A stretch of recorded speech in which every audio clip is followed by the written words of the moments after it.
Ya, jadi ini praktikum modul 3, sebagian mengenai perhitungan stacking for energi, dengan metode molekular dynamic menggunakan LAMS itu sudah dijelaskan di minggu lalu ya. Nah, jadi, kalau semester yang lalu ini tugasnya adalah tugas perhitungan ya, tapi di sini akan diusahakan akan ada praktikum ya, asistensi praktikum. Jadi praktikumnya ada 3 modul. Modul satu itu sudah minggu kemarin ya, laporannya, kemudian modul kedua itu jangan lupa, laporannya minggu depan ya, tanggal 5 mungkin nanti akan diperpanjang agar bisa dikumpulkan saat weekend juga. Kemudian ini tugasnya untuk praktikum modul 3. Jadi ada 3 modul praktikum, ya ini juga nanti akan ada asistensi praktikumnya ya. Dan lalu, eee, tugas yang pertama itu sudah dijelaskan minggu lalu ya. Kalian bisa melihat rekaman yang semester lalu ataupun rekaman yang minggu lalu itu ada di Edunext ya, mengenai penjelasannya menghitung stacking for energy dengan metode molecular dynamic menggunakan LAMS ya. Nah ini, eee, tugasnya atau dicoba dulu ya untuk logam Ni dan Al, eee, dihitung juga, nilai intrinsic stacking for energinya ya. Jadi, mengikuti, yang dijelaskan ya. Nah, ataupun bisa juga ataupun setelah berhasil digunakan untuk menghitung, eee, intrinsic stacking for energy untuk yang FCC ya, untuk yang FCC. Nah, jadi mungkin, yang ini hanya membandingkan saja ya, jadi untuk yang molecular dynamic, jadi, nanti akan dijelaskan juga oleh saat asistensi praktikum ya untuk, logam-logam yang lain, tapi memang khusus untuk FCC ya, untuk logamnya yang FCC karena kan perubahan transformasi fasanya ataupun juga, eee, stacking fall itu kan terjadinya stacking fall ataupun partial dislocation biasanya terjadi eee, untuk yang logam FCC ya, walaupun memang, BCC juga bisa saja kita permodelkan ya untuk menghitungnya dari dari perpotongan satu kemudian nanti bergeser itu juga bisa saja dihitung, tapi memang itu nilainya juga, harus ada pembandingnya ya. Jadi bukan stacking fall karena itu pergerakannya bukan partial dislocation di BCC ya. Nah jadi, yang jika ada yang tugas kemarin tuh ke bagian yang FCC itu bisa dihitung ya, tapi untuk yang BCC bisa saja menghitung logam lain ya, selain logam Ni dan Al.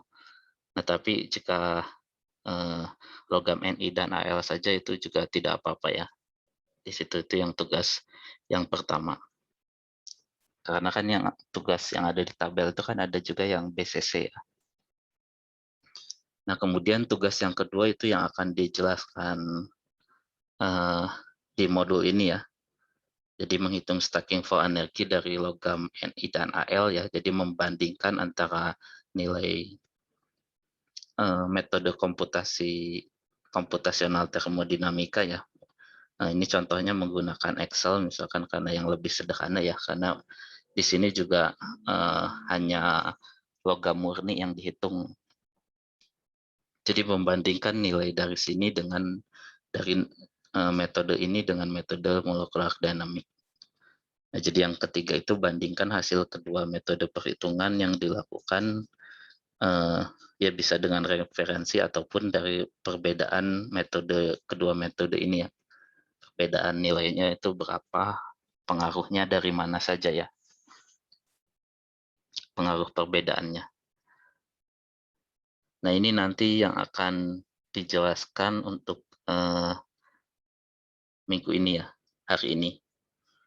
Kemudian nanti ini, tugas yang keempat ya. Jadi kalau di sini semua kan, eee, logam logam murni ya. Jadi kelemahan ataupun memang agak kesulitannya untuk metode LAMS itu atau metode molekular dynamic itu kan permodelan atom yang jumlahnya sangat banyak ya, bisa 1000 ya, lebih dari 1000 kan contoh yang minggu kemarin itu. Nah, untuk memodelkan dalam bentuk paduan itu memang relatif eh, sulit ya. Yang pertama itu karena data interatomic potensial itu kan hanya ada terbatas beberapa komponen saja, dan juga untuk mendapatkan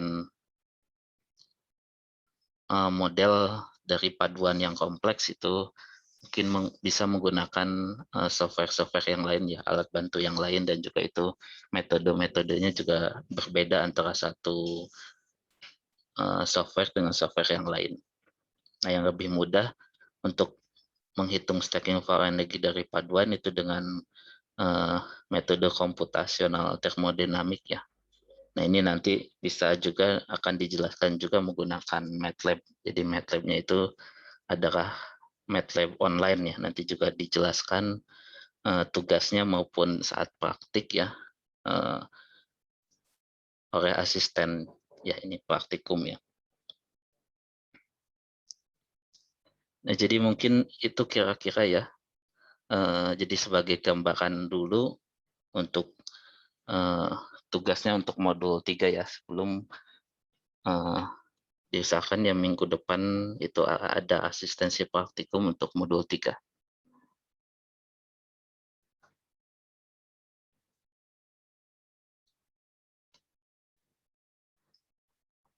Sampai sini ada pertanyaan, silahkan jika ada yang masih belum jelas dari sini.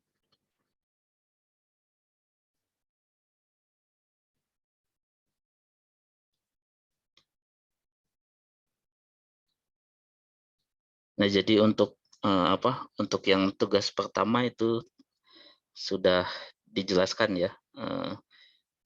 Ini contohnya untuk yang nikel, EAM alloy, kemudian interatomic potensialnya ini, lalu file interatomic potensialnya, kemudian ada Ni dan Ni, karena kan di situ bloknya ada dua ya, ada bagian bottom dan juga ada bagian atasnya. Jadi ini di sini jangan lupa ditulis Ni-nya ada dua ya. Itu untuk menandakan bahwa di file yang ada di sini itu kita memilih Ni. Itu untuk yang blok yang bottom, dan ini untuk yang box yang atasnya ya, yang topnya. Yang bawah juga sama, AL-nya juga 2 ya. Di sini hanya AL saja. Kalau di sini bisa CU dan juga bisa digunakan FE-nya ya, dari data interatomic potensial ini.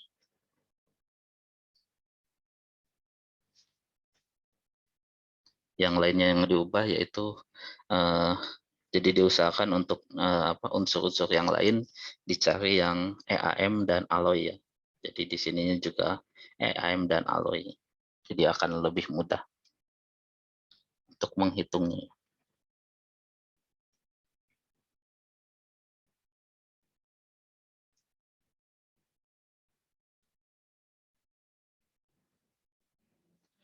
Ya, jadi itu ya, nanti akan diupdate yang ada di EduNext ya, karena untuk yang semester ini tugas yang mengenai ini adalah sebagai laporan praktikum ya. Ada pertanyaan, silahkan.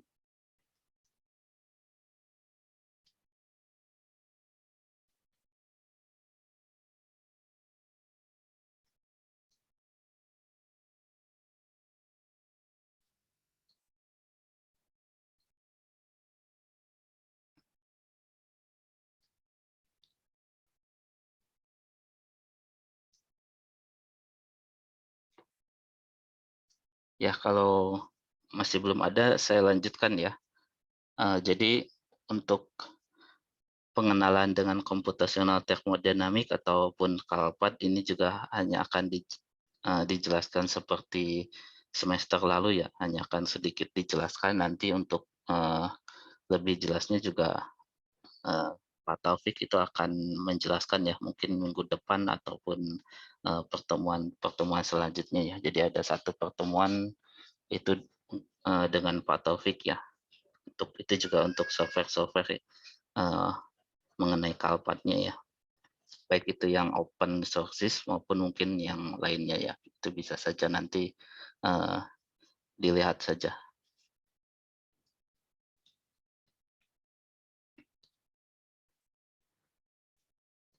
Nah, jadi untuk pendahuluannya itu apa itu Kalpat? Jadi singkatan dari Calculation of Phase Diagram ya, disingkat menjadi Kalpat. Itu sebuah metodologi yang diperkenalkan tahun 1970 oleh Harry Kaufman ya. Nah, lalu kalaupun ada itu juga textbooknya ya.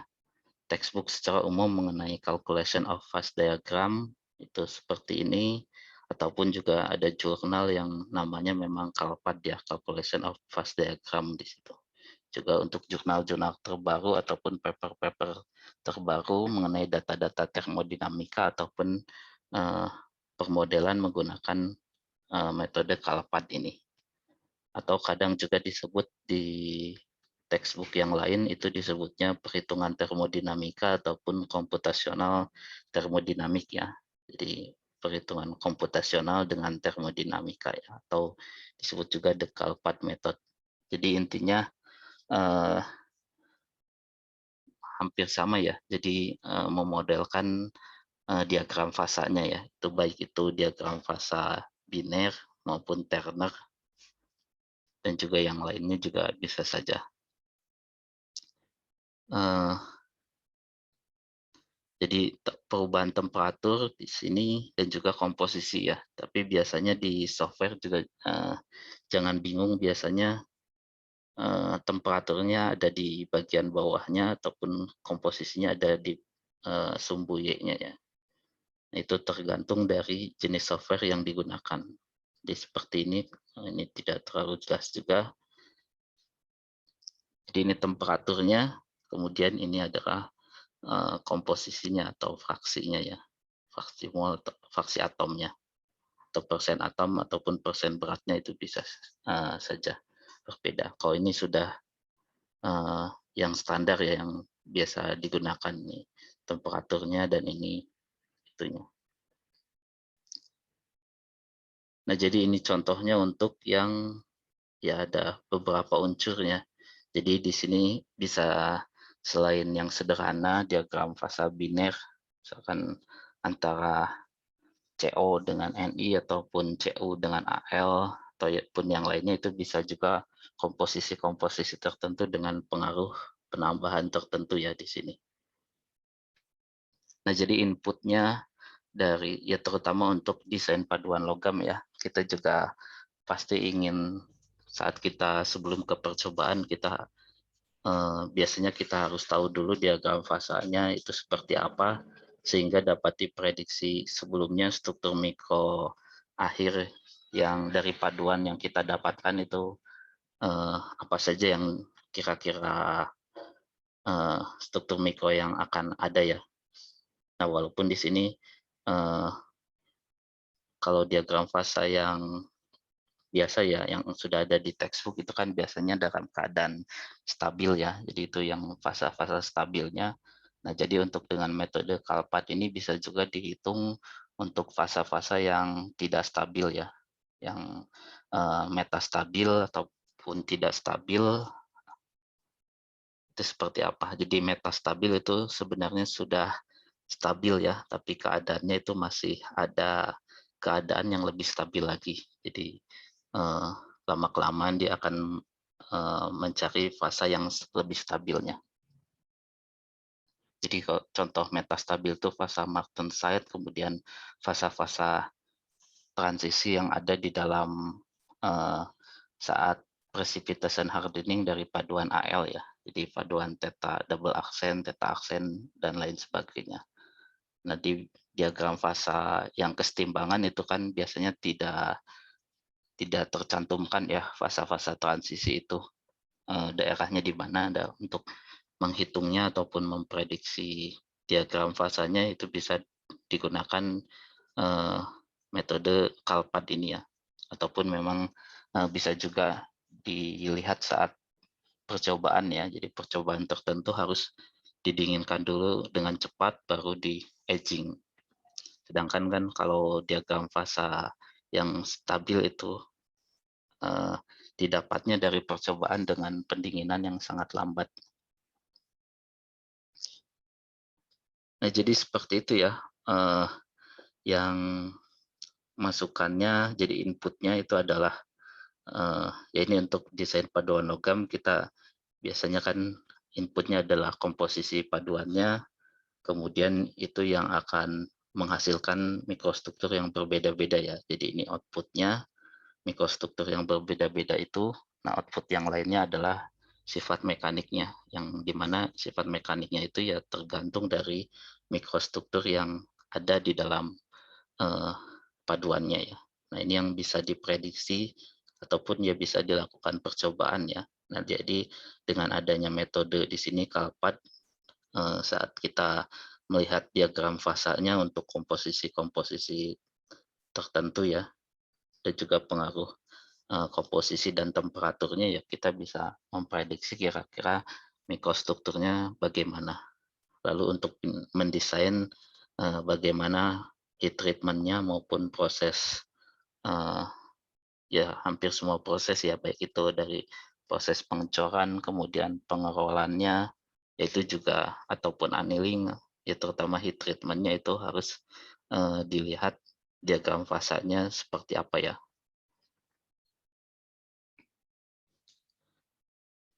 Nah, jadi untuk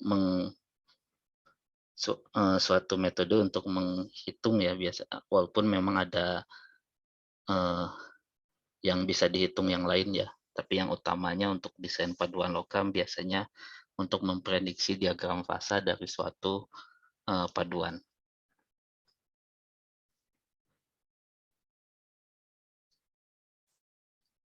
Jadi untuk mendapatkan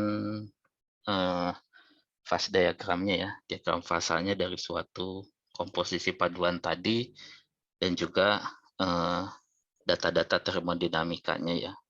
Jadi sebenarnya yang dihitung adalah data-data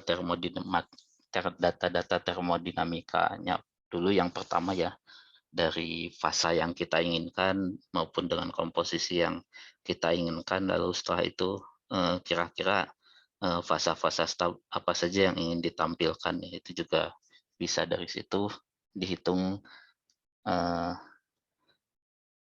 thermodynamic properties-nya ya, baik itu terutama energi bebas Gibbs-nya, kemudian entalpinya ya, maupun entropinya, sehingga dari data-data termodinamika yang didapatkannya itu bisa digunakan atau diprediksi diagram fasanya. Nah, baik itu diagram fasa yang saat dia fasanya stabil ya, ataupun yang metastabilnya juga bisa ya. Jadi di sini disebutkan juga metastabil saat adanya simulasi perubahan transformasi fasa ya. Di fasa-fasa tadi ya, fasa-fasa Martensite, kemudian fasa-fasa transisi yang terbentuknya itu metastabil ya, ataupun saat dia terjadi partial dislokasi ya, itu kan fasa ya biasanya fasa FCC itu kan dia juga bisa metastabil di keadaan tertentu ya, misalkan di temperatur kamar fasa yang stabilnya adalah HCV, tapi dengan adanya pendinginan cepat ya bisa saja di suhu temperatur kamar itu masih dalam keadaan metastabil FCC. Baru setelah dilakukan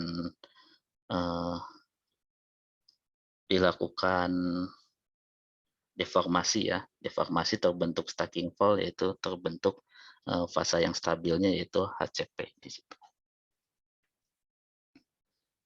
Nah, jadi kita juga bisa menghitung nanti ya, dijelaskan menghitung stacking fault energi itu berdasarkan data-data termodinamika.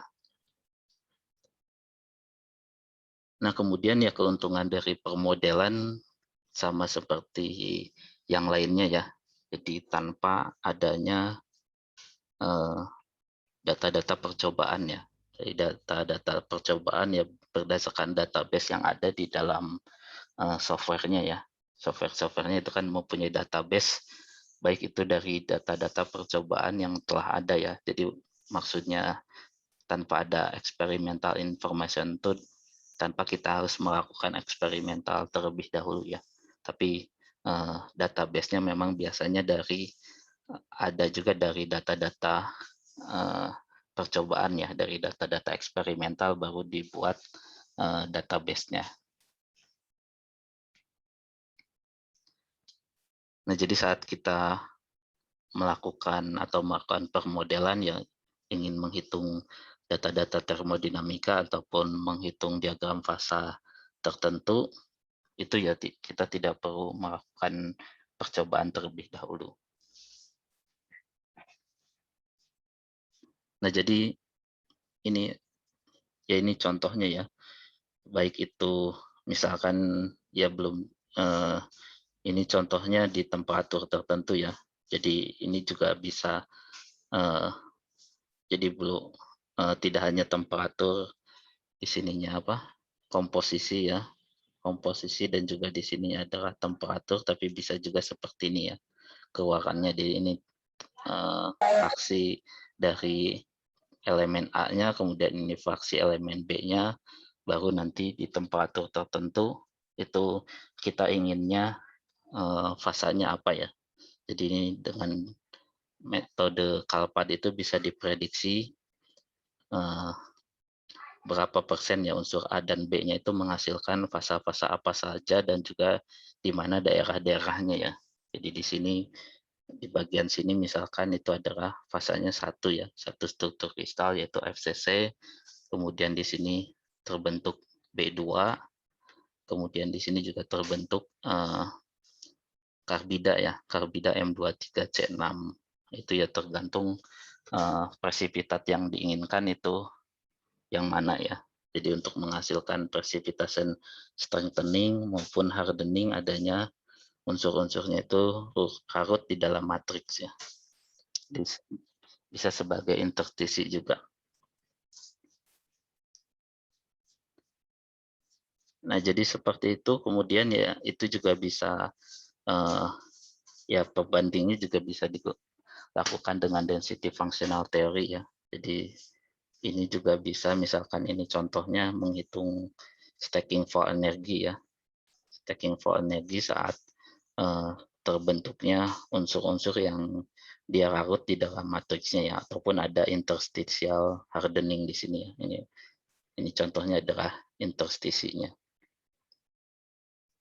Jadi nanti bisa dihitung mekanisme deformasi yang utamanya itu yang mana ya. Lalu ini juga sama yang lainnya ya. Ini untuk additive manufacturing alloy ya. Nah, kemudian ada dua faktor yang krusial ya untuk dari metode CALPAD itu. Jadi tergantung dari yang pertama itu tergantung dari model matematiknya ya. Model matematik untuk menghitung dari energi bebas Gibbs dari setiap fasanya.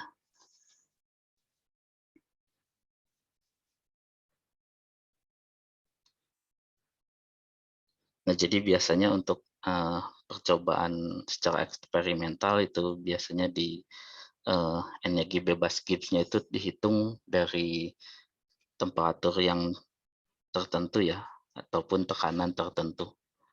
Sehingga dari situ bisa dihitung beberapa parameter termodinamika yang lainnya. Nah, jadi saat inputnya juga ya, biasanya juga saat kita selain dari fasa yang diinginkan, kita juga harus tahu temperatur dan pressure yang ingin dihitung ya.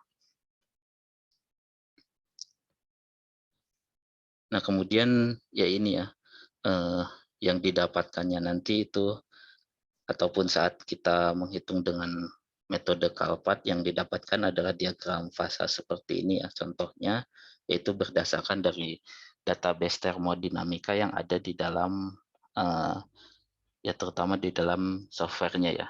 Nah, itu yang membuat memang beberapa software itu ada ya harus ada update dari data-data termodinamikanya ya.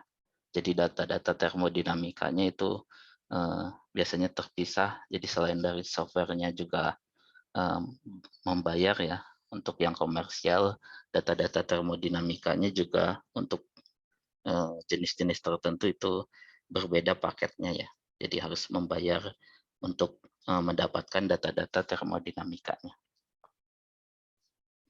Nah, dari mana data-data termodinamikanya itu dari optimisasinya ya. Dari optimisasi ataupun ya tergantung tadi mathematical modelnya untuk menghitung tadi. Ya ini bisa dari sebelumnya itu ada percobaannya ya. Dari data-data percobaan ya tadi ya untuk menghitung ini ya energi bebas grip di temperatur dan juga pressure tertentu ya. Ini ada banyak cara-caranya ya, bisa berbeda-beda metalografi ya, dicoba di komposisi tertentu, temperatur tertentu, di fase yang stabilnya apa, lalu dites juga fase-fase yang keluar dengan XRD dan juga yang lainnya ya. Kemudian dari suatu metode ya, model yang lain, jadi ada modeling yang lain, dan juga ada juga pendekatan secara teori ya. Jadi teori itu bisa juga dari kuantum mekanik ataupun ini ya artinya permodelan density functional theory ya. Di permodelan density functional theory itu kan bisa menghitung parameter-parameter termodinamika.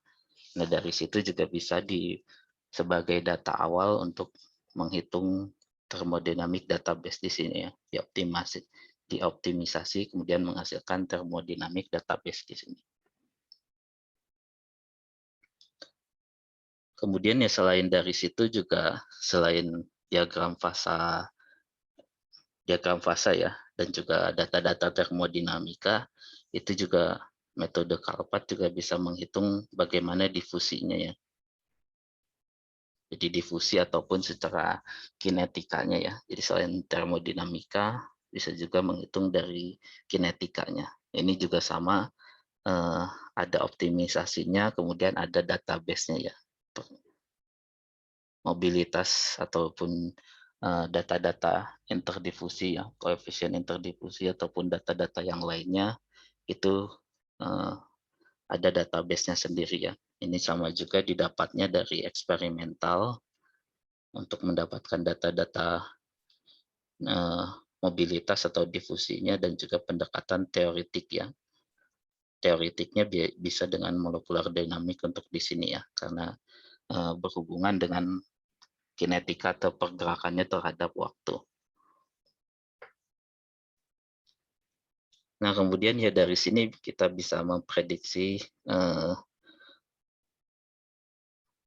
jumlah fraksinya ya, jumlah fraksi ataupun persebarannya ya terhadap jarak tertentu. Misalkan di sini jaraknya dari batas butiran ataupun dari antar muka, kemudian berapa jaraknya di situ, unsur-unsur apa kandungan unsur-unsur yang ada di dalam paduan itu bisa diprediksi ya, contohnya seperti itu ataupun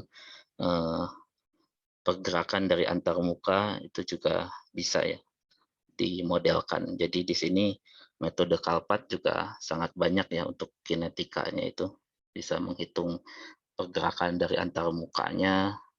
Jadi saat dia terjadi precipitation hardening misalkan itu kan pertumbuhan ya, pertumbuhan dari endapan itu adalah pergerakan dari antar mukanya.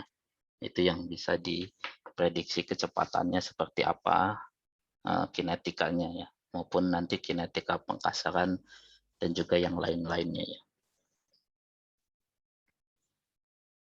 Ya, jadi itu yang berhubungan dengan difusi, ya pastikan difusi ya berhubungan juga dengan transformasi fasanya ya terhadap waktu dan juga ada unsur-unsurnya yang ada di situ. Nah, jadi intinya di situ ya. Jadi dari sini ada modelnya dan juga ada optimisasinya ya, termodinamik optimisasinya sehingga didapatkan fungsi-fungsi ataupun database termodinamika. Nah, ini yang ada di dalam software ataupun ya yang digunakan di metode CALPAT di sini ya. Jadi intinya di sinilah ada data untuk mendapatkan database-nya yaitu di sini. Dari sini didapatkan database-nya itu. Dan juga nanti di situ untuk uh, aplikasinya di sini ya dari diagram fasanya ataupun saat dia equilibrium. Nah, sama seperti tadi itu dari teori dan juga eksperimental ya itu database-nya. Dan juga quantum mekanik ya berarti dari bisa juga dari first principle itu juga sebagai masukan untuk mendapatkan data-data termodinamika di situ.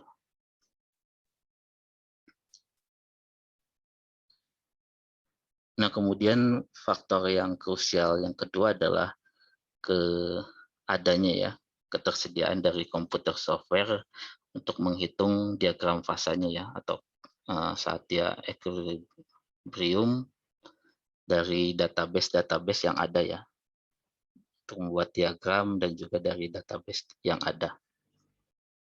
Jadi ini contohnya mungkin dari software thermocalc ya. Jadi model ataupun komputer softwarenya thermocalc ya. Jadi untuk contoh-contoh yang lain ya akan dijelaskan oleh Pak Taufik juga nanti.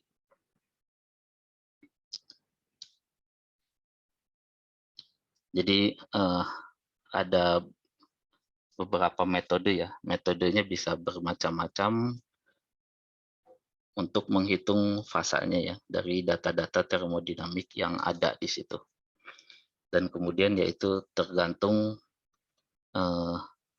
tadi ya komputer softwarenya dan juga untuk menghitung diagram fasanya itu ada yang free, ada yang softwarenya free, ada juga yang bersifat komersial ya, terutama yang komersial itu yang uh, mempunyai database-database tertentu ya, sehingga nanti itu untuk material yang berbeda, misalkan untuk baja, kemudian super alloy ataupun material superkonduktor ya, dan juga untuk fasa slag dan juga yang lain-lainnya ya, itu juga mempunyai nilai database yang berbeda ya, jadi tidak bisa database untuk steel, stainless steel, ya ini kalau stainless steel dan steel sama ya, itu digunakan juga untuk super alloy ya, baik itu super alloy nickel dan lainnya ya. Mungkin yang super alloy iron based super alloy bisa digunakan juga. Nah, jadi terutama untuk yang lainnya ya, misalkan ada high entropy alloy itu juga karena kandungan unsur-unsur di dalamnya itu kan hampir sama ya, fraksi atomnya yang di situ minimal 5 unsur, kemudian jumlah komposisinya itu relatif sama ya dengan yang lainnya, yaitu juga menggunakan thermodynamic database yang berbeda. Nah, jadi ini thermodynamic database-nya itu yang tadi ya, yang didapatkan di yang pertama tadi, jadi give free energy dari fasa-fasa secara individual ya, baik itu di temperatur tertentu, di pressure tertentu, maupun komposisi tertentu, dan juga di sini adalah di struktur kristal tertentu ya.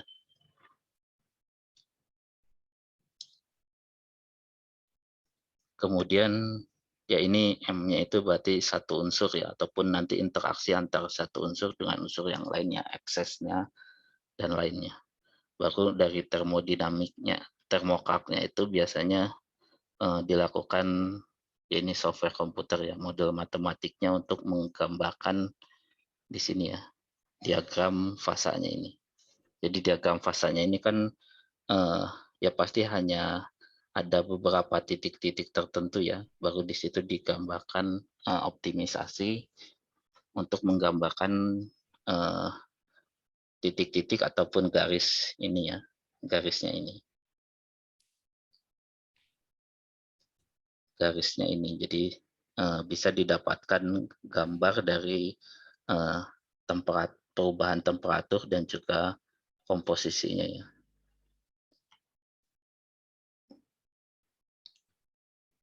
Nah, jadi seperti itu. Jadi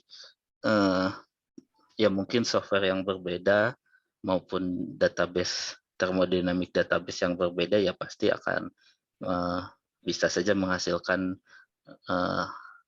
diagram fase yang sedikit berbeda ya dengan yang lainnya. Jadi makanya di sini saat membuat termodinamik diagram fase dari software ya harus dicantumkan ininya. Ini tandanya biasanya dari softwarenya menggunakan thermocalc, lalu database yang digunakan itu juga harus ada di dalam keterangannya ya, database-nya menggunakan database yang mana. Ya, kemudian ini tadi ya, biasanya yang thermocalc itu ada 3 macam ya. Biasanya terpisah juga ya. Terpisah antara thermocalc itu biasanya untuk menghasilkan biasanya untuk menghasilkan data termodinamikanya ya. Jadi diagram fasanya, baru nanti ini dari driving force-nya itu ke diktra ya. Jadi diktra itu untuk ya kinetikanya ya, terutama untuk ini kinetikanya juga terutama untuk pergerakannya ya, driving force-nya. Jadi pergerakan dari interface-nya dan juga konsentrasinya bisa dihitung ya.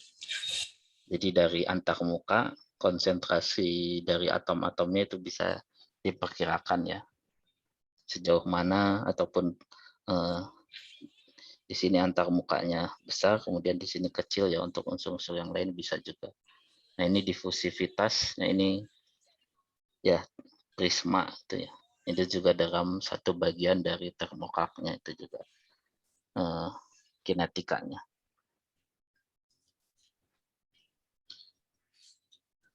Nah, kemudian ini contoh-contoh yang lain ya. Jadi biasanya perkembangan kalpad itu di tahun 60-an ya, itu juga sudah pergerakannya biasanya waktu itu lambat ya, tapi setelah itu menjadi lebih banyak ya di tahun 80 dan sampai sekarang itu banyak juga yang software-software yang sudah komersial ya. Contohnya ini yang komersial yang warna biru ini, Vexed itu yang ada di metalurgi itu ada juga ya, itu juga komersial ya. Jadi database-nya juga harus diupdate juga tiap tahun. Kemudian empty data, pandat, metcalc, gematro ataupun thermocalc di sini ya. Itu juga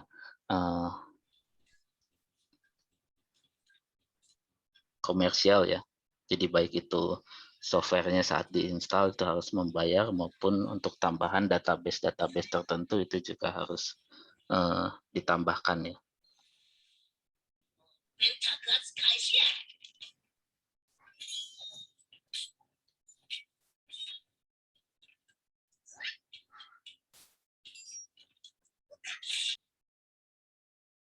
Nah, jadi kemudian selain dari situ juga ada yang open sources ya. Contohnya di sini ya open sources itu Open Kalpad ya. Jadi namanya open berarti dia ya sama seperti LAMS maupun Quantum Espresso, dia gratis ya, bisa di-download. Kemudian PY ini mungkin Python ya, Python Kalpad dan juga yang lainnya. Nah, kemudian yaitu ada juga yang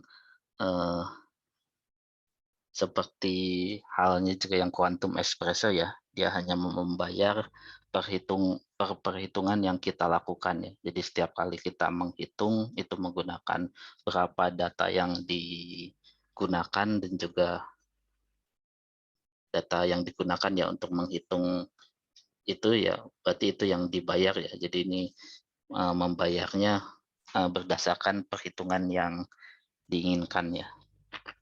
Nah, jadi itu karena komersial software itu harganya sangat mahal, kemudian adanya additional cost untuk untuk mendapatkan database-nya ya. Database-nya, nah itu ada beberapa juga yang tersedia sebagai online ya. Online untuk menyediakan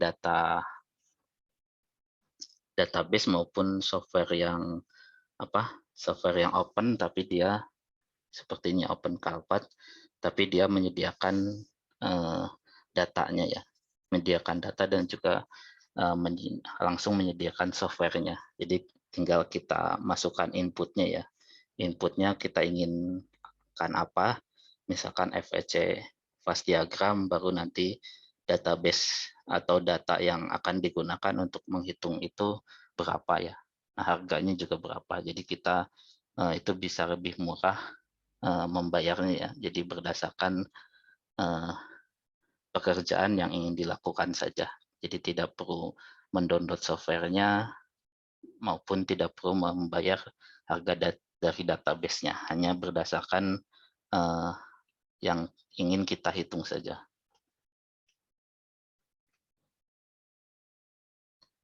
Nah, kemudian ini konsepnya biasanya seperti ini ya. Dan konsep maupun software yang digunakan untuk Kalpa tadi biasanya digunakan ataupun mengambil datanya dari SGTE. SGTE ya, ini Scientific Group Thermodata dari Europe ya. Nah, itu bisa nanti kalian download ya, SGTE data untuk pure element ya. Seperti ini, itu data-data yang untuk elemen dasarnya ya. Jadi CU logam Cu, kemudian nikel dan yang lain-lainnya, itu database-nya itu sudah ada ya. Sudah ada lengkap nilai G-nya, kemudian entalpi dan juga yang lainnya. Nah, itu yang database yang awal ataupun yang digunakannya ya untuk software-software yang tadi. Untuk database interaksi dengan unsur-unsur yang lain itu yang harus yang ada di dalam thermodynamic database dari software-software tadi ya. Jadi yang unary system ya, untuk satu unsur saja. Jadi ini dasarnya untuk yang satu unsur. Dari sini ya bisa di searching datanya. Nah, jadi dari database itu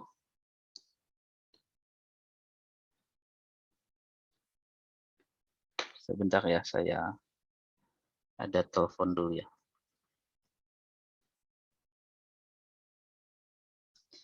Jadi dari data-data termodinamika, jadi data yang tadi ya, data awal di sini yang dari SGTE itu gratis ya, jadi bisa kalian download sendiri itu data-datanya untuk keperluan tertentu ya, misalkan untuk menghitung stacking for energi dengan metode Kalpat ya, atau computational thermodynamic, itu bisa kita cari sendiri ya data-data termodinamikanya itu dari paper-paper yang ada mengenai perhitungan termodinamika ya, terutama dari jurnal Kalpad itu bisa dicari. Nah, jadi untuk contoh-contoh yang lain mungkin nanti akan dijelaskan oleh Pak Taufik. Nah, ini untuk yang menyangkut ke yang sebelumnya dilakukan ya, yaitu menghitung stacking for energy dengan molecular dynamic, tapi di sini dengan melakukan computational thermodynamic ya. Nah, jadi intinya kan tadi pergerakannya sama seperti sebelumnya ya. Jadi untuk FCC kristal di arah 111 itu tumpukannya adalah ABC, ABC, ABC.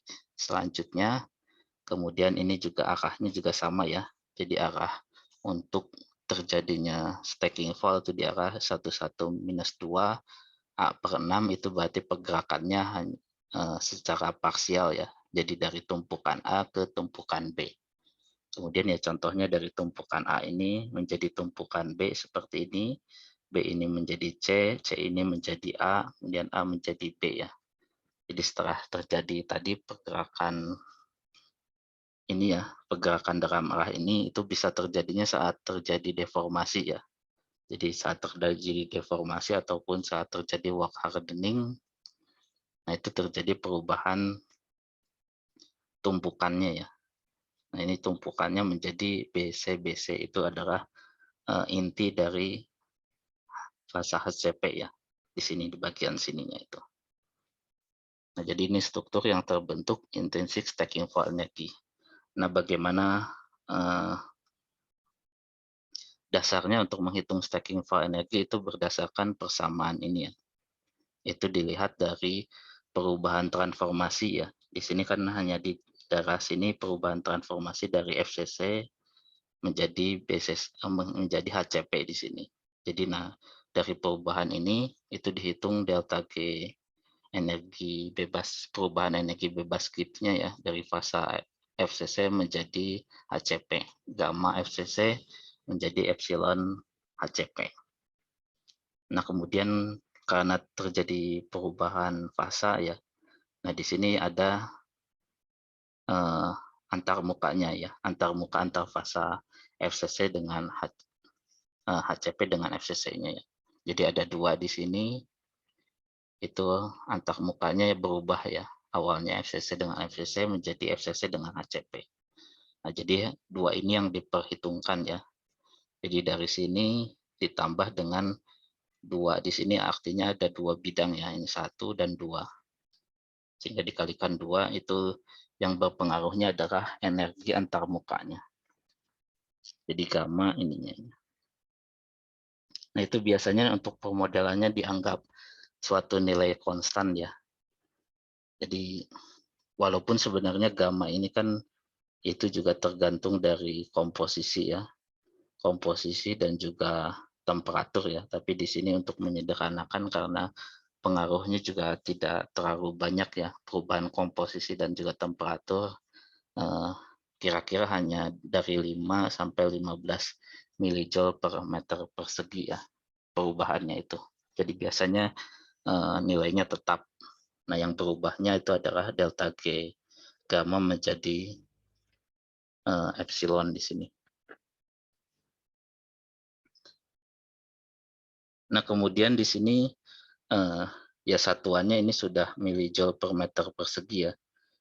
Di situ milijoule per meter persegi sehingga nanti ya satuan stacking for energy kan sebelumnya sudah sama ya, milijoule per meter persegi, sedangkan delta G ini biasanya satuannya per 1 mol ya, joule per 1 mol. Jadi untuk mengubah 1 molnya itu menjadi persatuan luas, itu harus dikalikan dulu atomic density-nya atau planar atomic density di arah atau di bidang 111 per molnya ya. Jadi per molnya itu diubah ke meter persegi ya. Jadi ini tergantung dari kerapatannya, jadi dilihat dari laktis parameternya di sini ya. 4 per akar 3 itu di arah 111 ya, menjadi akar 3, kemudian dikali atau dibagi dengan bilangan Avogadro-nya. Avogadro konstan ya. Nah, jadi seperti itu nilai laktis parameternya juga ini kan tergantung komposisi dan juga temperatur ya, tapi bisa saja ini karena pengaruhnya tidak terlalu besar ya nilainya, perubahannya tidak terlalu tinggi, jadi ini bisa saja untuk komposisi tertentu ya laktis parameternya. Jadi misalkan untuk yang jika ingin membandingkan dengan molekular dinamik, jadi usahakan laktis parameternya sama ya, misalkan yang AL sebelumnya itu 4,05, kemudian yang nikel ya yang didapat atau yang dihitung dengan molekular dinamik minggu kemarin itu 3,52 ya. Satuannya jangan lupa ya angstrom. Jika nanti bisa dihitungnya juga dengan laktis parameter yang sama ya. Nah kemudian untuk menghitung delta G ini ya bisa dari softwarenya itu ya. Jadi dengan softwarenya itu bisa dengan mudah kita inginkan komposisinya ya, tinggal diinputkan komposisinya berapa, kemudian temperaturnya berapa, nah itu bisa langsung didapatkan delta G-nya ataupun nilai G dari HCP-nya berapa, nanti tinggal dikurangi dengan G dalam fase FCC-nya ya. Karena kan biasanya di softwarenya untuk menghitung di satu struktur kristal tertentu ya, komposisinya tertentu. Nah, jadi bisa nanti dihitung dari softwarenya ini ya nilainya. Nah, tapi bisa juga dengan permodelan ataupun kita membuat sendiri ya perhitungannya seperti ini. Delta G ini berdasarkan regular solution model itu seperti ini ya. Ada dua yaitu terdiri dari chemical contribution dan juga magnetic contribution ya. Ini adalah pengaruh unsur satu unsurnya ya. Xi berarti fraksi mol untuk satu unsurnya ya. Lalu ini delta G itu unsur satu unsurnya. Jadi yang ini delta G gamma menjadi epsilon. Ini data-data termodinamikanya yang didapat dari literatur ya. Ini data-data ini. Nanti dikalikan komposisinya berapa ya. Lalu ditambah dengan pengaruh dari interaksinya ya atau eksesnya. Jadi ini contohnya eksesnya adalah, jadi ini contoh untuk paduan kobal ya. Jadi dihitung eksesnya antara CO dengan CR, kemudian CO dengan Ni itu seperti apa ya persamaannya. Ini juga didapatkan dari data literatur ya. Jadi apa database-nya kita cari sendiri.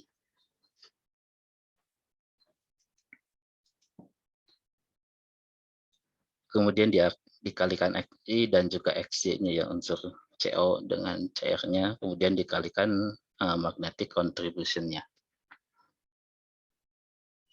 Nah, jadi ini contohnya kira-kira input untuk MATLAB ya. Jadi mengapa digunakan MATLAB ataupun dengan yang lain ya, intinya kita bisa memasukkan inputnya, kemudian nanti keluarannya hasilnya ya, hasil perhitungannya untuk tiap-tiap komposisi yang diinginkan maupun temperatur yang diinginkan, lalu bisa secara otomatis untuk membuat kurvanya ya, kurva yang diinginkan.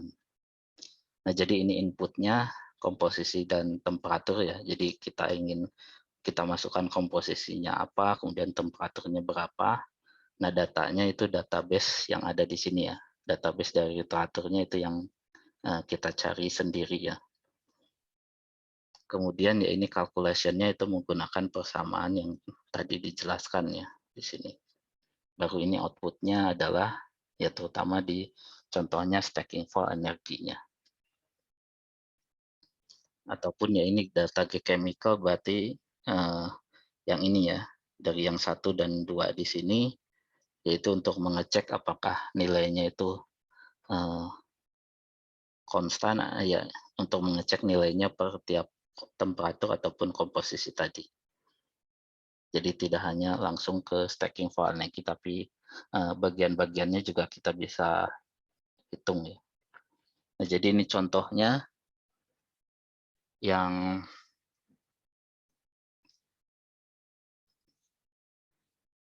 ya, ini yang sudah diprogram ke dalam MATLAB misalkan ya, kita bisa masukkan ini komposisinya ya, yang diinginkan. Ini contohnya untuk cobalt base superalloy ya, yang ada di sini.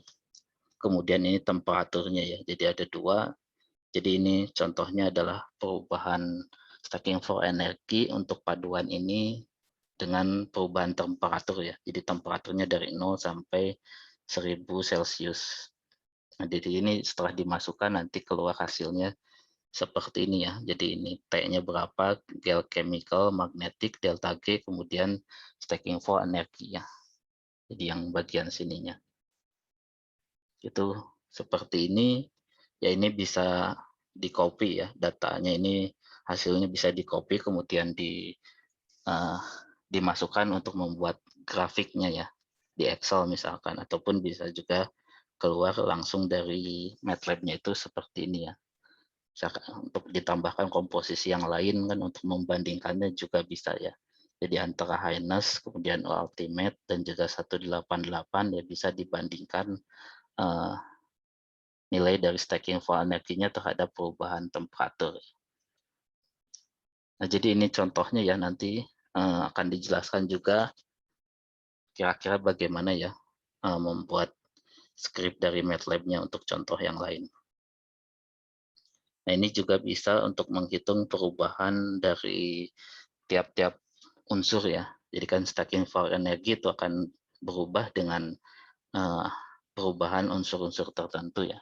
Nah, seberapa besar perubahannya itu bisa dihitung seperti ini ya. Jadi kalau dilihat ini awalnya paduannya ya. Paduannya awalnya di sini kita ingin menurunkan ataupun menaikkan dari stacking for energinya, kira-kira unsur-unsur apa saja yang harus ditambahkan ya. Nah, biasanya untuk memperkeraskan kita ingin menurunkan stacking for energy, tapi jika ingin melunakkan material kita bisa menaikkan dari stacking for energinya ya. Ya, ini apa dasarnya ya. Dasar dari mengatur stacking for energinya secara sederhananya. Nah, jadi bisa terlihat kalau yang bagian sini yang merah itu pengaruhnya adalah menurunkan stacking for energy yang paling tinggi ya, molybdenum dan juga silikon di sini ya. Tapi silikon biasanya ditambahkannya dalam jumlah sedikit. Kemudian jika ingin menaikkannya ya bisa menggunakan Mn, nikel, dan yang efektif Fe ya. Ataupun nanti unsur-unsur yang lain itu bisa dihitung jika ada data thermodynamic database-nya. Ya, maupun pengaruhnya itu antara dua unsur ya, antara kromium dan juga tungsten, misalkan interaksinya itu juga bisa dihitung ya. Kalau ini kan satu unsur, tapi ini bisa juga dengan dua unsur ya. Nah, sehingga contohnya seperti ini ya, kira-kira karena stacking for energy itu dia akan mempengaruhi mekanisme deformasinya ya. Biasanya mekanisme yang ingin dihasilkan itu saat dia ingin memperkeras ya, atau itu biasanya kan menggunakan ini ya, FCC menjadi HCP transformation, ataupun untuk baja itu namanya martensitic transformation ya. Jadi untuk martensite. Nah, jadi makanya dari sini ingin diturunkan ya untuk memperkeras itu menurunkan nilai stacking for energinya. Nah, dan juga untuk mempertinggi ya dia agar ductility-nya tinggi ya.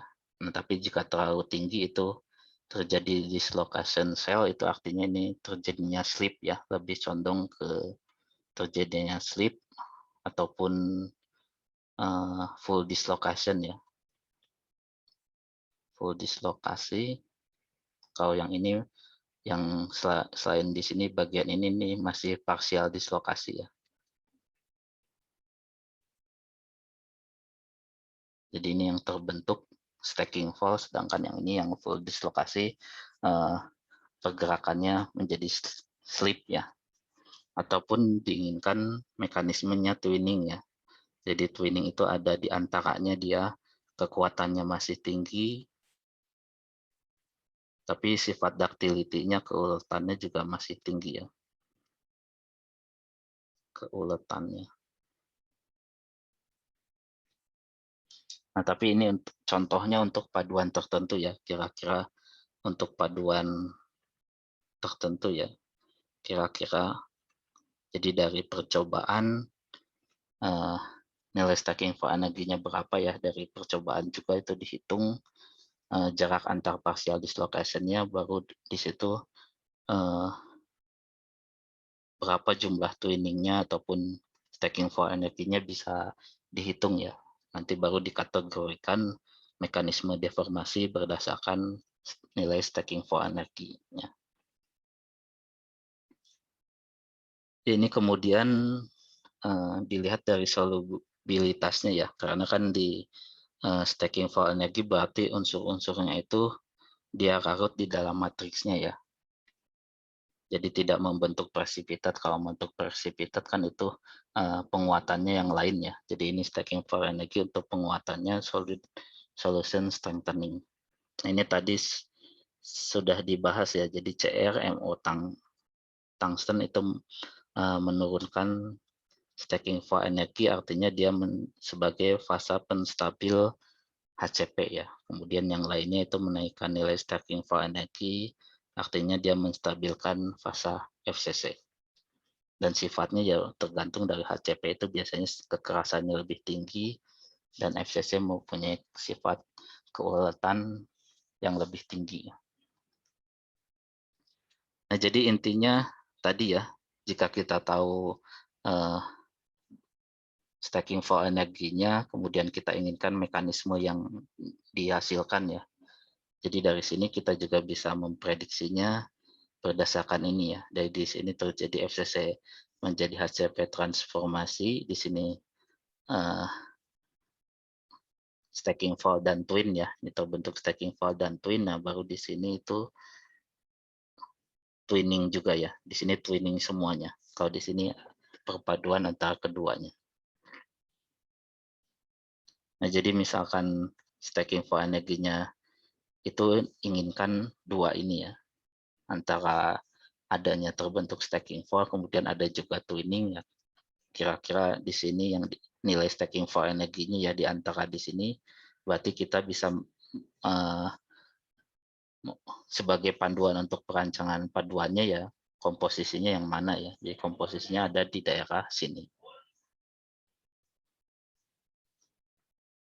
Nah, itu tadi contohnya. Nah, ini mungkin yang akan dijelaskan nanti saat asistensi ya.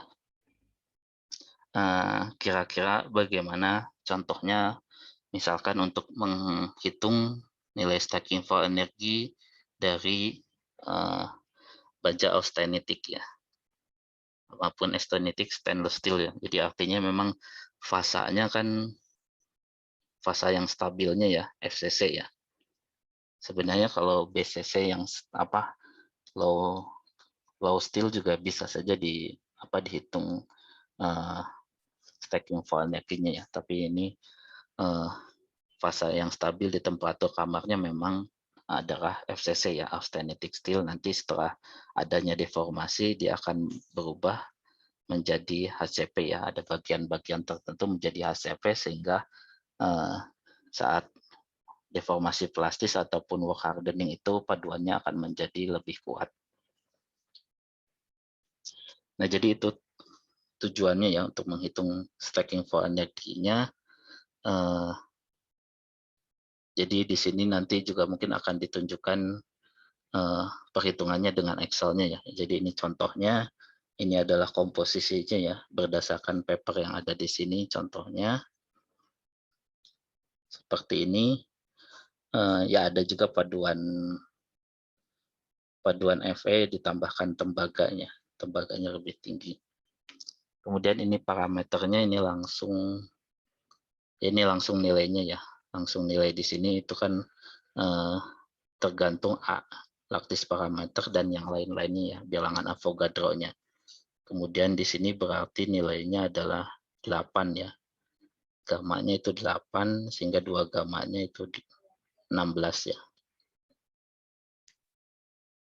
Nah, kemudian ya ini dengan Excel juga bisa dihitung ya di temperatur tertentu,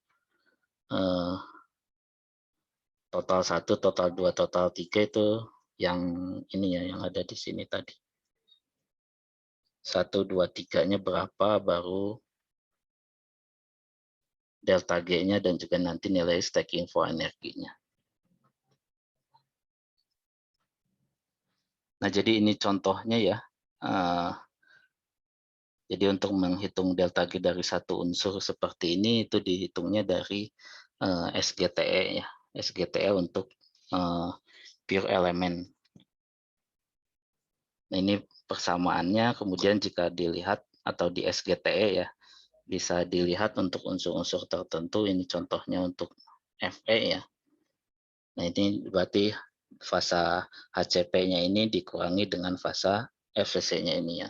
G-nya untuk temperatur kamar sampai 1811 Kelvin. Jadi tinggal dikurangi di sini, bagian ininya sudah sama ya. Nah, itu nanti didapatkan nilai ininya untuk yang Fe ya. A plus B kalikan T-nya ya. Itu kan selisihnya. Kemudian untuk unsur-unsur yang lain juga sama, bisa dilihat dari SGTE tadi ya.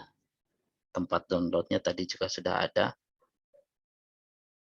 Kemudian untuk pengaruh karbon ini di paper yang tadi ya. Di paper yang tadi itu langsung mengikuti yang persamaan yang sudah ditentukan oleh paper yang lain ya. Jadi untuk terutama untuk yang kandungan Fe, Mn dan juga karbon tertentu ya, austenitic steel tadi. Nah, kemudian ya ini tinggal dikalikan ya. Jadi tadi data termodinamikanya tergantung temperatur ya. Jadi temperatur ini yang dimasukkan, misalkan temperaturnya dari 50 sampai 600 tiap 50 Kelvin ya. Seperti itu baru dikalikan komposisinya juga ya. Nah, ini komposisinya harus diubah dulu ya. Jadi misalkan ini fraksi mol, ini masih dalam persen berat ya. Jadi dari persen berat ini dibuat ke fraksi molnya. Baru nanti didapat ininya ya, total untuk jadi pertambahan dari pengaruh Si, Mn, kromium, nikel, dan lain-lainnya ya. Untuk satu unsurnya itu berapa.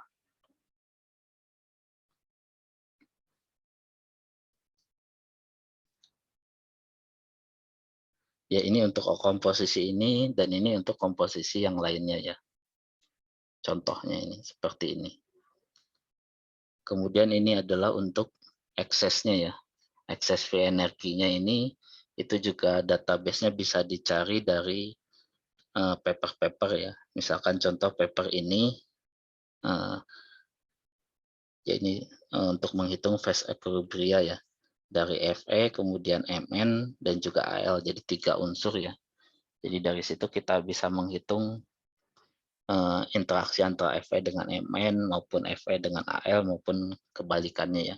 Ini contohnya untuk menghitung interaksi Fe dengan Mn itu sama juga ya. Jadi bagian ini biasanya ada penulisannya ya.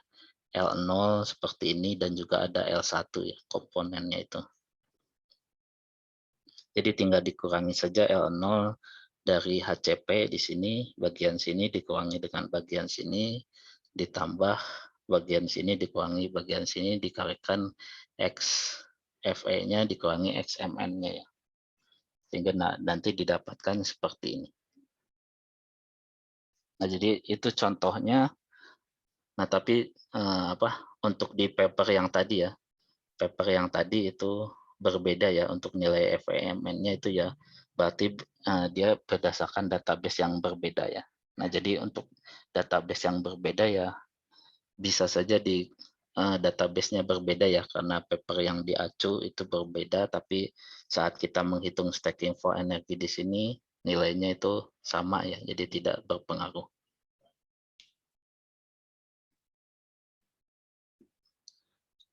Nah, ini kemudian contoh perhitungannya dengan Excel ya. Jadi ini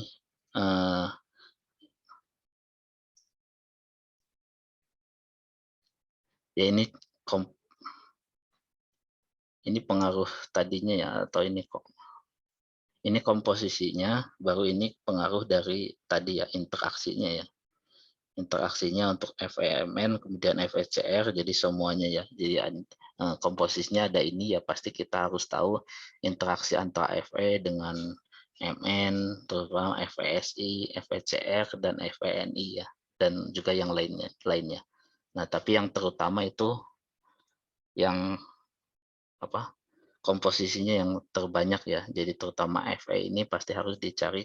Kedua kan Mn ya, baru Cr dan juga Ni. Jadi terutama ya Cu juga yang lainnya kecil ya. Jadi terutama FeMn, FeCr dan juga FeNi itu yang nantinya akan dominan ya nilainya itu. Maupun juga unsur dari sini ya, Cr dengan Ni-nya ya. Nah, jadi tapi belum tentu juga ya semua database-nya itu ada. Nah, di sini ya contohnya hanya FEAL, kemudian FESI, dan juga CRNI itu juga sudah menggambarkan ya secara keseluruhan di sini, karena kan dia komposisinya yang paling tinggi itu unsur-unsur yang FEMN, CRNI ini. Kemudian ini magnetic contribution-nya ya, karena steel itu kan bisa berubah sifatnya juga ya, sifat magnetnya, sehingga nanti untuk pengaruhnya di temperatur tinggi ya pasti akan berubah sifat magnetiknya, nanti akan berubah juga nilai Gibbs energinya ya. Jadi di sini harus diperhitungkan kontribusi dari magnetiknya ya.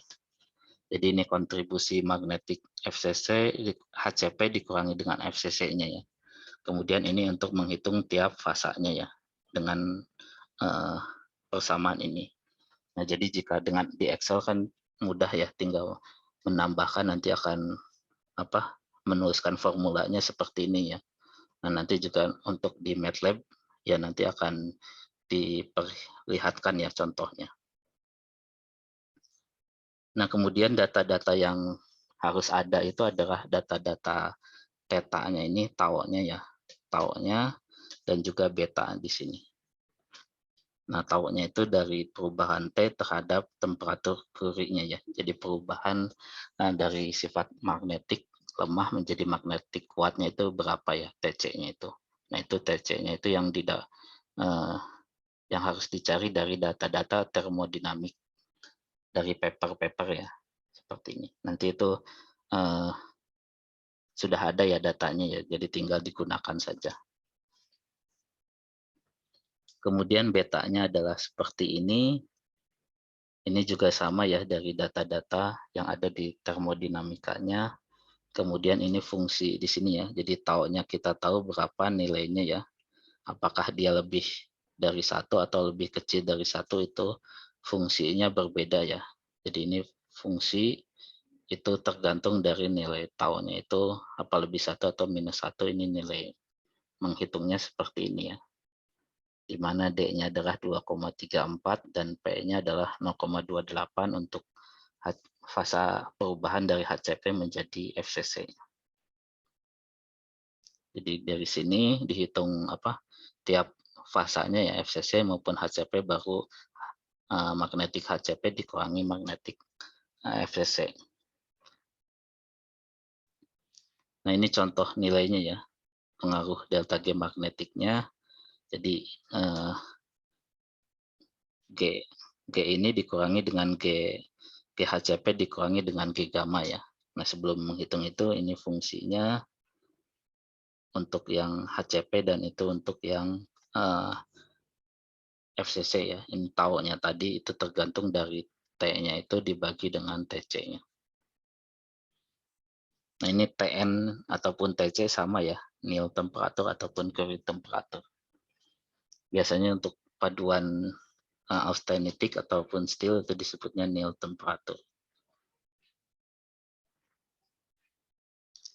Nah, ini contohnya ya. Jadi walaupun untuk beberapa jenis paduan itu kontribusinya sangat rendah ya. Jadi bisa 0.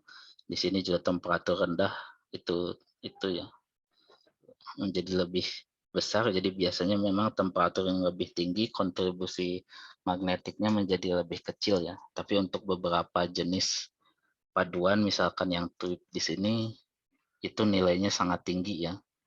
200 pengaruhnya ya, 200 milijoule itu kan sangat tinggi, sehingga ini mempengaruhi ya sifat magnetiknya di sini. Jadi ya harus dihitung juga magnetic contribution-nya ya.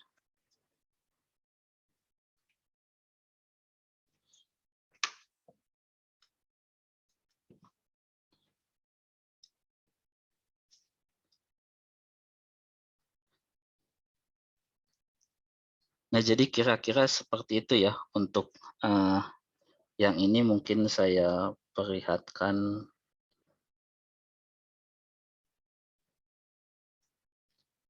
Ya, ini sebentar ya saya.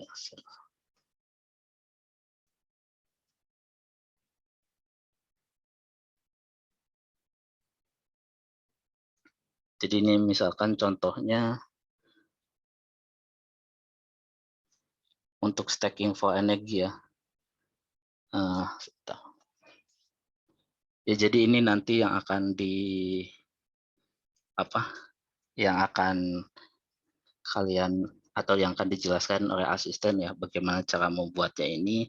Awalnya dari inputnya ya, inputnya itu bisa bermacam-macam, nanti tergantung inginnya yang mana ya, mungkin yang akan diperlihatkan salah satunya saja ya, misalkan stacking for energy terhadap temperatur ataupun terhadap konsentrasi ya, perubahannya maupun terhadap temperatur dan konsentrasi ya. Ya nanti di sini kalkulasinya tergantung ya, inginnya yang nomor 1, 2 ataupun 3 ya.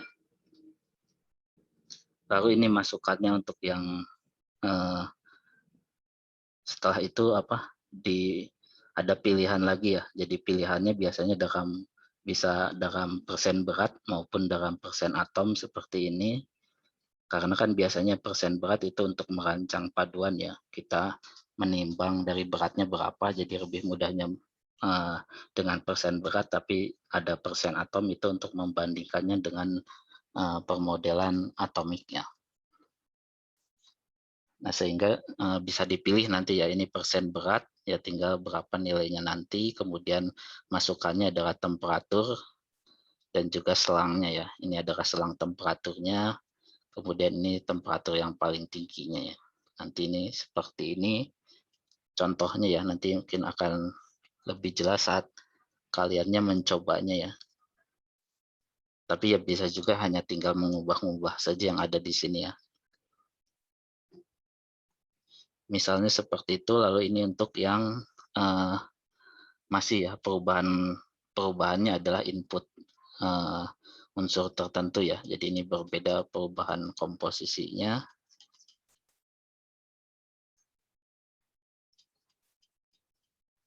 Nah, kemudian ini adalah perubahan atomiknya. Jadi ini atom yang diinputkan adalah atomnya ya, persen atomnya. Ini untuk unsur-unsur yang lain. Nah, ini yang pertama, jadi yang bagian atas itu tadi inputnya ya. Inputnya itu sudah, nanti yang lebih sederhananya yang akan dijelaskan ya oleh asisten juga nanti ya, untuk mencobanya. Kemudian ini contohnya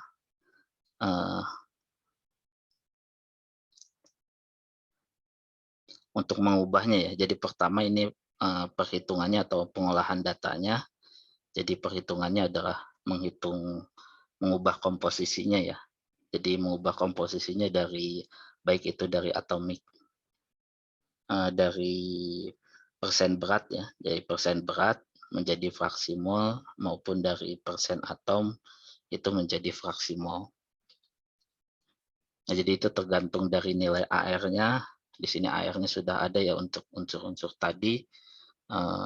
Persen berat CO-nya itu berarti sisanya ya. Sisa dari yang dimasukkan, berarti ini paduan dasarnya.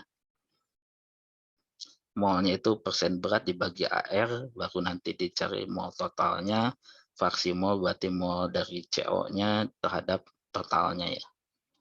Kemudian nanti temperaturnya itu nanti jangan lupa ya, tadi T-nya itu dalam satuan Kelvin ya.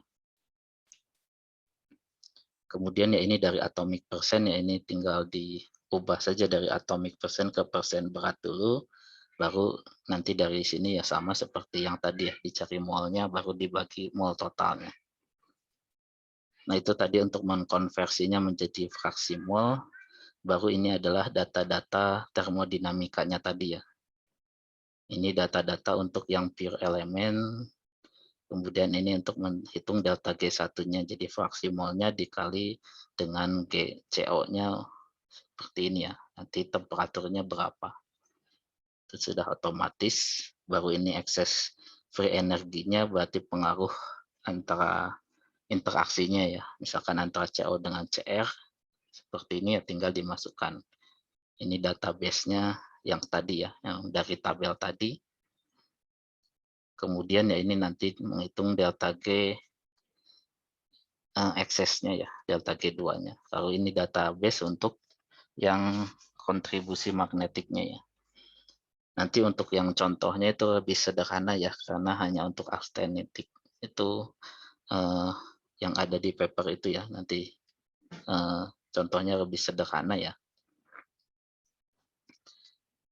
Nah, intinya nanti dihitung ininya ya, magnetik untuk HCP dan juga magnetik untuk FCC ya. Tadi rumusnya sama ya, RT ln.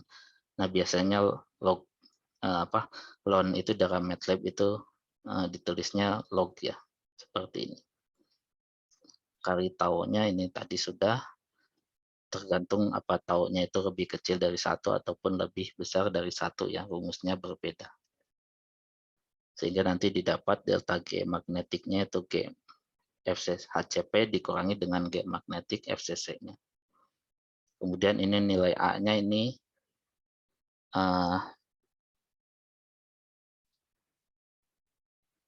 untuk cobalt base ya. Cobalt base superalloy ditetapkan nilainya konstan. Ini nilai bilangan Avogadro-nya 6,02 × 10⁻²3. Kemudian ini rho-nya, kemudian sigma-nya itu energi antar mukanya ya. Sehingga nanti didapatkan nilai stacking for energinya rumus ini. Kemudian ini untuk menghasilkan tabelnya ya.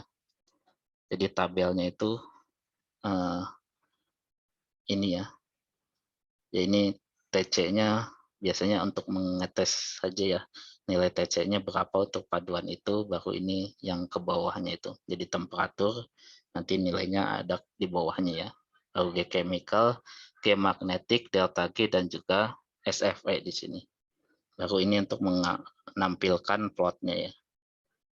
Plotnya ini, ya ini warnanya tidak perlu ya.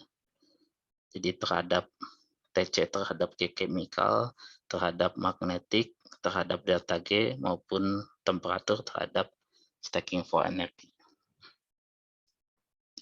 Ya, kemudian yang lainnya itu perbedaannya ya.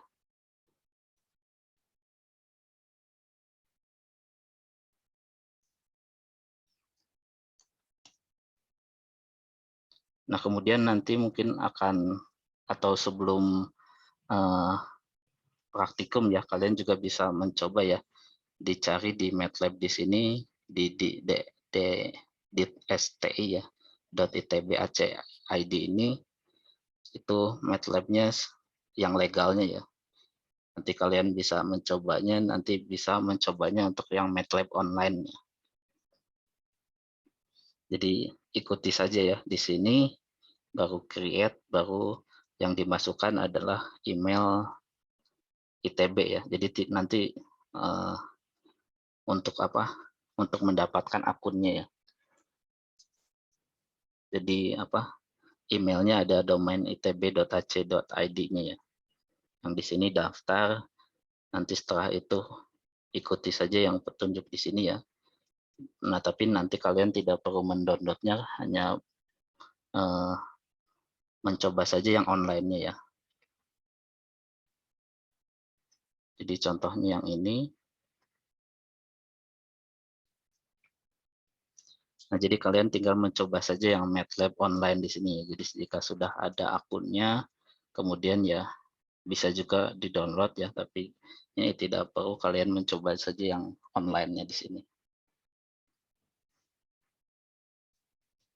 Nah, nanti ya tinggal di-copy ataupun kalian membuat dulu skripnya yang seperti ini ya. Nanti ya akan ada contoh yang lebih sederhananya. Nah, ini contohnya sudah dibuat ya, seperti yang tadi. Nanti tinggal diubah-ubah, itu yang tadi ada ya. Ini karena berbeda versinya itu tidak apa-apa seperti ini. Tinggal di-run saja, jadi seperti ini ya kira-kira. Saya perbesar saja. Nah, jadi ini ingin dipilih yang mana ya perhitungannya, stacking value terhadap temperatur ataupun apa. Misalkan dipilih satu, kemudian ini dalam atomic persen ataupun dalam persen berat ya. Lebih sederhananya atomic persen saja. Misalnya kromiumnya, jadi inginnya CO dengan Ni ya, misalkan yang lebih sederhana jadi 0, Tungstennya juga 0. Ni-nya, oh ini di apa, terhadap temperatur ya. Jadi ini contohnya berbeda ya, kira-kira 50 ya, 50 Ni ya. Atau harusnya 100 tapi tidak apa-apa. Ini 0 saja ya.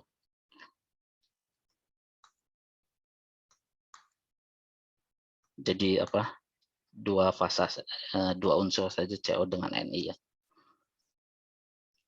Minimum temperaturnya ini 0, kemudian misalkan 5 ya, dan juga 1000.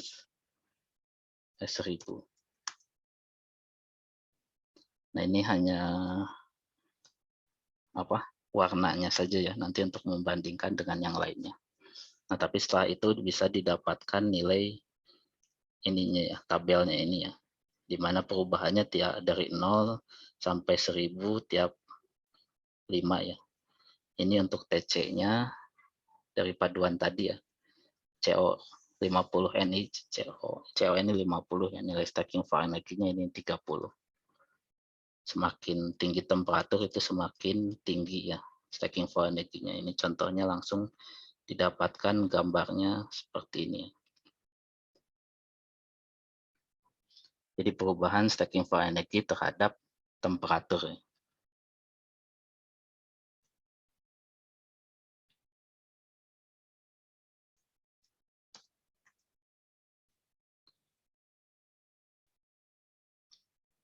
Ya, kemudian contohnya yang lain misalkan untuk stacking Fahrenheit terhadap konsentrasi ya. Ini yang 2 tadi. Jadi masih dalam atomic persen, kemudian perubahannya terhadap CO dengan Ni saja ya. Jadi yang 3 minimumnya Ni-nya 0, kemudian karena apa? MATLAB kan cepat ya, jadi bisa 1 ya, 1 sampai 100 ataupun 0,01. Jika ingin yang lebih detail ya bisa saja. Kemudian yang lainnya 0 saja ya, tidak perlu dilihat.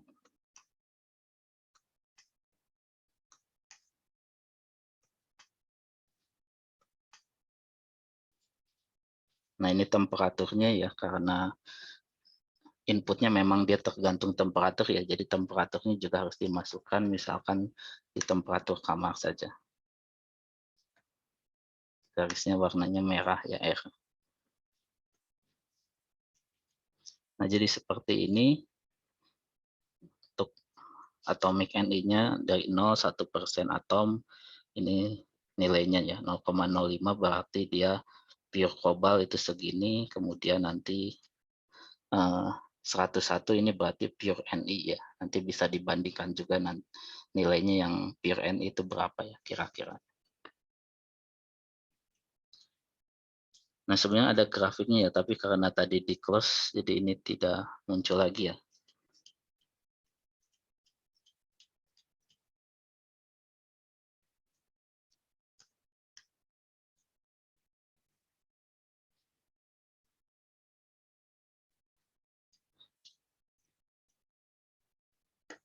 Nah, jadi itu kira-kiranya ya.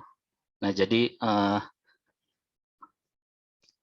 itu yang mungkin sebagai gambaran ya untuk yang bagian 4 ini, nanti paduannya itu akan berdasarkan kira-kira paduan yang austenitic di sini ya.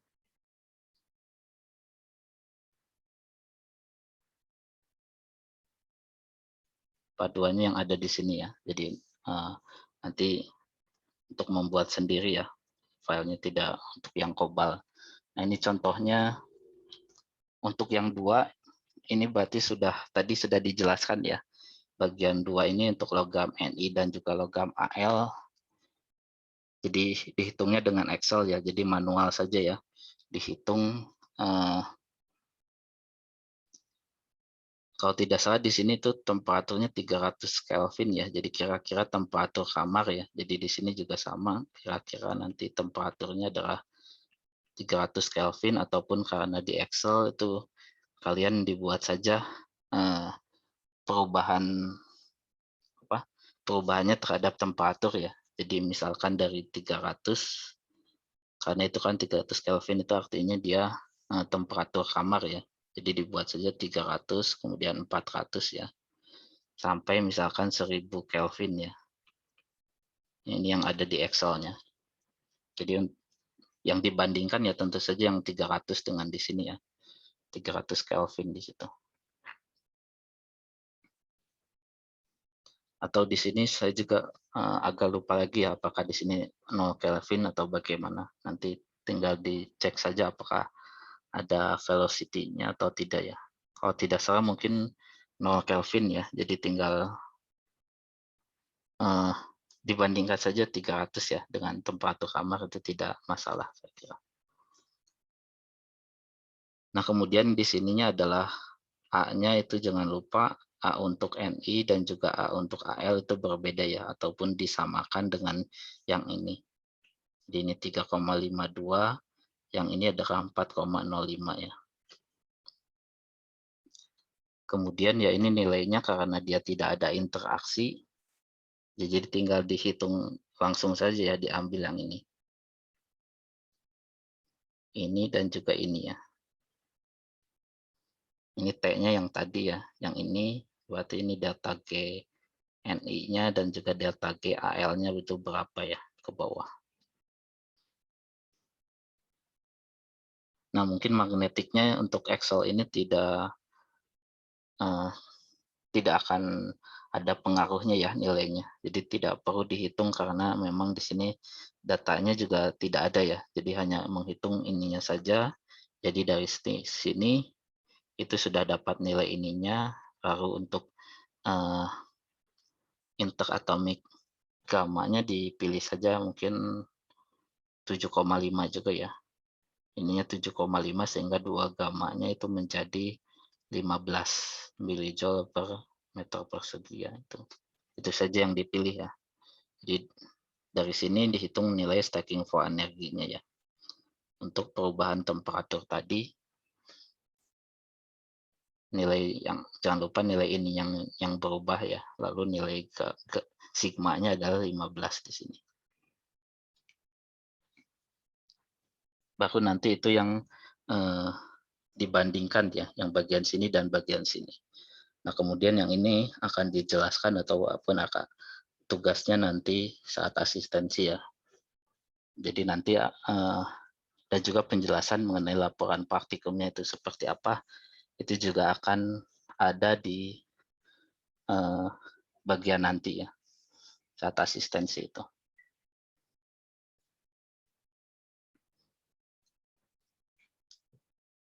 Nah, jadi seperti itu ya. Jadi penilaiannya jangan lupa nanti akan ada tugas praktikum ya.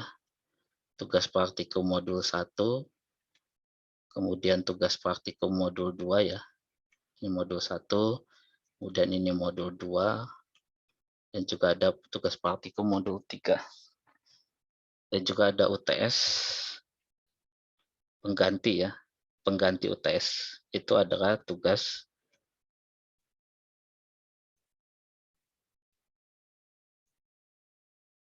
presentasi ya. Nah, karena mungkin di sini waktunya juga lebih sedikit ya, lebih sedikit dan juga jumlahnya lebih banyak sedikit ya, sedikit lebih banyak. Jadi mungkin satu kelompok, ini kan tugasnya per kelompok ya. Jadi satu kelompoknya adalah 3 orang ya, sehingga nanti supaya lebih cepat karena pesertanya 21 ya. Jadi nanti akan ada 7 kelompok ya. Nah, ini untuk mempresentasikan studi kasus ya, ataupun dari literatur yang membahas tadi permodelan-permodelan yang ada ya. Permodelan-permodelan ada untuk aplikasinya juga bebas saja ya, bisa untuk perancangan paduan logam ataupun perhitungan-perhitungan yang lainnya. Jadi itu dengan first principle maupun dengan molecular dynamic maupun dengan kalpat ya, boleh juga, ataupun membandingkan keempat metode ini maupun nanti yang akan dibahas misalkan machine learning ya, ataupun metode-metode yang lain, eh, Monte Carlo ya jika ada, tapi itu kan tidak dijelaskan. Jadi lebih condongnya ke membahas yang di sini ya. Nanti contoh-contoh presentasi yang semester lalu akan saya upload juga ya di EduNext. Jadi untuk contoh-contohnya itu kira-kira bagaimana ya untuk slide presentasinya dan lainnya. Nah ini nanti akan ada di 2 minggu terakhir ya mungkin. Jadi silahkan kalian dari sekarang ya untuk membentuk kelompoknya. Satu kelompok itu 3 orang untuk tugas presentasinya nanti ya.